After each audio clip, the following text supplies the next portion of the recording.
Hello friends, നമസ്കാരം. പുതിയൊരു വീഡിയോയിലേക്ക് എല്ലാ കൂട്ടുകാർക്കും സ്വാഗതം. ഞാൻ ജനാർദ്ദനൻ മൂക്കുതല. ഇന്ന് ഞാൻ വന്നിരിക്കുന്നത് ഒരു സ്പെഷ്യൽ കൈപ്പയ്ക്ക കറിയുടെ റെസിപ്പി ആയിട്ടാണ് കേട്ടോ. അതായത് പാവയ്ക്ക കറി. നമ്മുടെ ഒരു തമിഴ്നാട് സ്റ്റൈലാണത്. കേരളത്തിൻ്റെ തീയലാണോ എന്ന് ചോദിച്ചാൽ ഏകദേശം അതിൻ്റെ രൂപം ഉണ്ട്. ചെറിയ മാറ്റങ്ങൾ ഉണ്ടെങ്കിലും ആ ചെറിയ മാറ്റം പോലും അതീവ രുചികരമാക്കി തീർക്കുന്നുണ്ട് ഈ കറിയെ. തീർച്ചയായിട്ടും നിങ്ങൾ ഈ വീഡിയോ സ്കിപ്പ് ചെയ്യാതെ കണ്ടിട്ട് ഒരു പ്രാവശ്യമെങ്കിലും ഈ രീതിയിലൊന്ന് ഉണ്ടാക്കി നോക്കുക. ഇഷ്ടപ്പെടാതിരിക്കില്ല. അത്ര രുചികരമായിട്ടുള്ള 100% പെർഫെക്റ്റ് ആയിട്ടുള്ള ഒരു കൈപ്പയ്ക്ക കറിയാണത്. വീഡിയോ സ്കിപ്പ് ചെയ്യാതെ കണ്ടിട്ട് ഇഷ്ടപ്പെട്ട ലൈക്ക്, കമൻറ്റ്, ഷെയർ എല്ലാം ചെയ്യുക. ആദ്യമായിട്ട് കാണുന്നവർ ചാനൽ സബ്സ്ക്രൈബ് ചെയ്തിട്ട് ബെൽ ബട്ടൺ കൂടി അമർത്തി പോകാൻ ശ്രമിക്കുക കേട്ടോ. അപ്പോൾ നമുക്ക് ഈ കൈപ്പയ്ക്ക കറിയുടെ റെസിപ്പി കണ്ട് മടങ്ങി വരാം. ആദ്യമായിട്ട് കറിയിലേക്ക് വേണ്ട ഒരു അരപ്പ് തയ്യാറാക്കേണ്ടതുണ്ട്. അതിനായിട്ട് ഒരു അരമുറി നാളികേരം ചിരകിയത് ഞാൻ പാനിലേക്ക് ഇട്ട് കൊടുക്കുന്നു. ഒരു 10 ചെറിയ ഉള്ളി കൂടെ ഇതിനോടൊപ്പം ചേർത്ത് നല്ല രീതിയിൽ നമുക്കൊന്ന് വഴറ്റിയെടുക്കാം. ചെറിയ തീയിലിട്ടിട്ട് ഒരു 6-7 മിനിറ്റ് വഴറ്റിയാൽ നല്ലൊരു ഗോൾഡൻ ബ്രൗൺ ആയി വരുന്നതാണ്. ഇതാ നമ്മുടെ നാളികേരം നല്ല രീതിയിൽ മൂത്ത് വന്നിട്ടുണ്ട്. ഇനി ഇതിലേക്ക് നമുക്ക് മസാലപ്പൊടികൾ ചേർക്കാം. ആദ്യമായിട്ട് 2 ടേബിൾ സ്പൂൺ മല്ലിപ്പൊടി ചേർക്കുന്നുണ്ട്.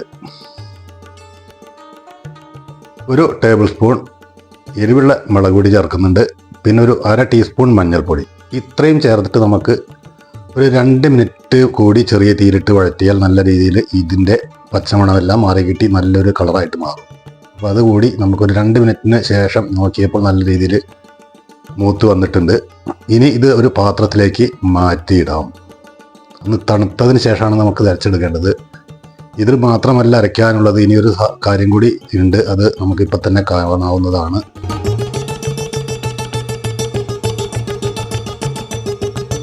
അപ്പോൾ ഞാൻ അതിലേക്ക് വേണ്ട കൈപ്പയ്ക്ക ഇവിടെ നാടൻ കൈപ്പയ്ക്കയാണ് കേട്ടോ. 2 മീഡിയം സൈസ് കൈപ്പയ്ക്കയാണ് ഞാനിവിടെ എടുത്തിരിക്കുന്നത്.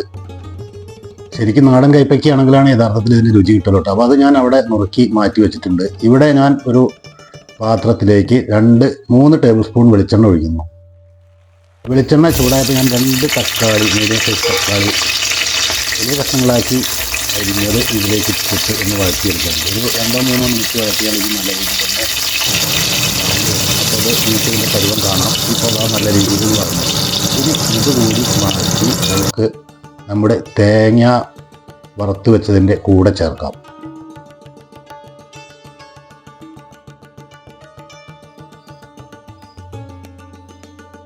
ഏകദേശം നല്ല രീതിയിൽ തണുത്ത് വന്നാൽ നമുക്കിത് അരച്ചിട്ട് മാറ്റി കൊണ്ടുവരാം. അപ്പോൾ ഞാനിത് അരയ്ക്കാൻ പോവുകയാണ് കേട്ടോ. തണുത്തതിന് ശേഷം അപ്പോൾ ഞാൻ നല്ല രീതിയിൽ ഇവിടെ അരച്ചെടുത്തിട്ടുണ്ട്. അത് ഞാനൊരു പാത്രത്തിലേക്ക് സെർവ് ചെയ്തിട്ട് അങ്ങോട്ട് വെച്ചിട്ടുണ്ട്. അപ്പോൾ ഇതവിടെ മാറ്റി വയ്ക്കാം.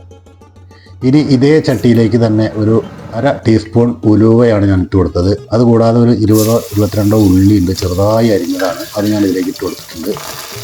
കുറച്ച് കറിവേപ്പില. ഇനി ഇത് നല്ല ഗോൾഡൻ ബ്രൗൺ ആവുന്നത് വരെ വഴറ്റി എടുക്കും.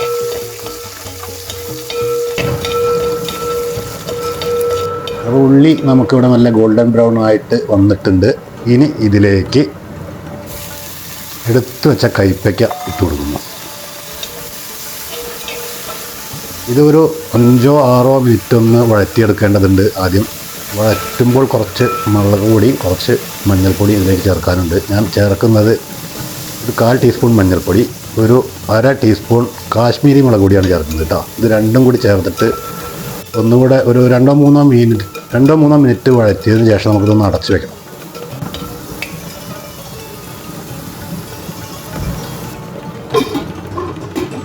അടച്ചു വെച്ചിട്ട് ഒരു 5 മിനിറ്റിന് ശേഷം നമുക്ക് തുറന്നേക്കാം. പക്ഷേ ഈ 5 മിനിറ്റ് തുടർച്ചയായിട്ട് അടച്ചു വെക്കേണ്ട ആവശ്യമില്ല. 1-2 പ്രാവശ്യം ഇടയ്ക്കൊന്ന് ഇളക്കി യോജിപ്പിക്കുന്നത് നന്നായിരിക്കും. ഇപ്പോൾ തന്നെ നമ്മുടെ കൈപ്പയ്ക്ക ഏകദേശം ഒരു നല്ല രീതിയിലൊരു കളറായിട്ട് വന്നിട്ടുണ്ട്. ഇത്രയും മതി. ഇനി ഇതിലേക്ക് നമ്മൾക്ക് അടുത്ത ഇൻഗ്രീഡിയൻസ് ചേർക്കാം.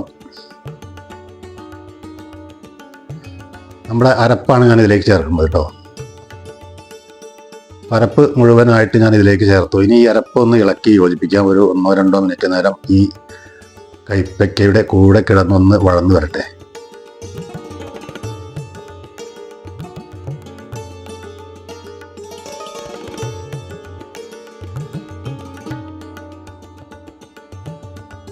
അപ്പോൾ അത് ഞാൻ നല്ല രീതിയിൽ വഴറ്റിയെടുത്തിട്ടുണ്ട്. ഇനി ഇതിലേക്ക് ആവശ്യമുള്ള ഉപ്പ് ഇട്ട് കൊടുത്തിട്ടുണ്ട്.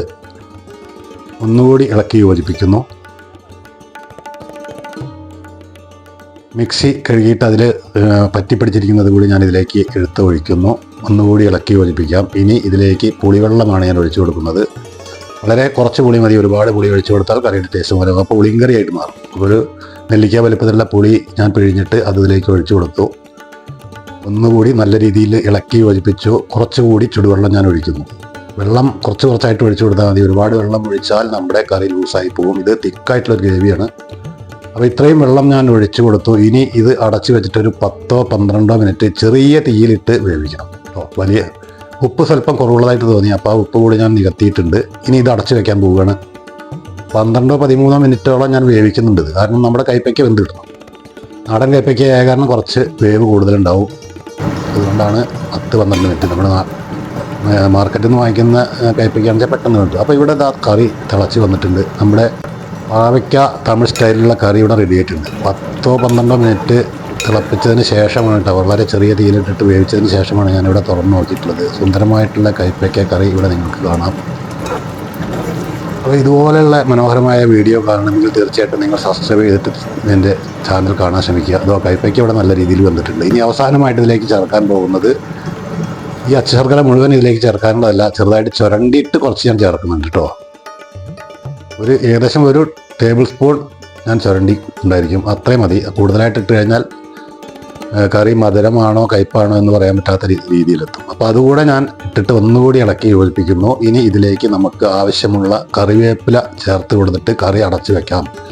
10 മിനിറ്റ് കഴിഞ്ഞതിന് ശേഷം നമുക്ക് ഇതെടുത്ത് സർവ് ചെയ്യാം. സുന്ദരമായിട്ടുള്ള ഒരു കൈപ്പയ്ക്ക കറിയാണത്. തീർച്ചയായിട്ടും നിങ്ങൾക്ക് ഈ വീഡിയോ ഇഷ്ടപ്പെടാതിരിക്കില്ല.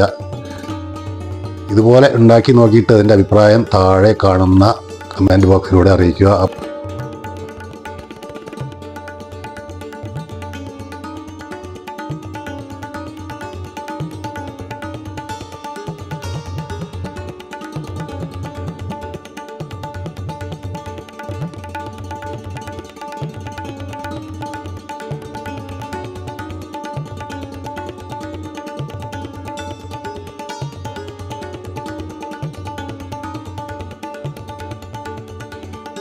അപ്പോൾ അടുത്ത ഒരു വീഡിയോ ആയി വരുന്നത് വരേക്കും നന്ദി, നമസ്കാരം. ഞാൻ ജനോ ജനാർദ്ദനൻ മൂക്കുതല. ബായ്. വീഡിയോ മുഴുവനായിട്ട് കണ്ടിട്ട് പോകാൻ ശ്രമിക്കുക കേട്ടോ.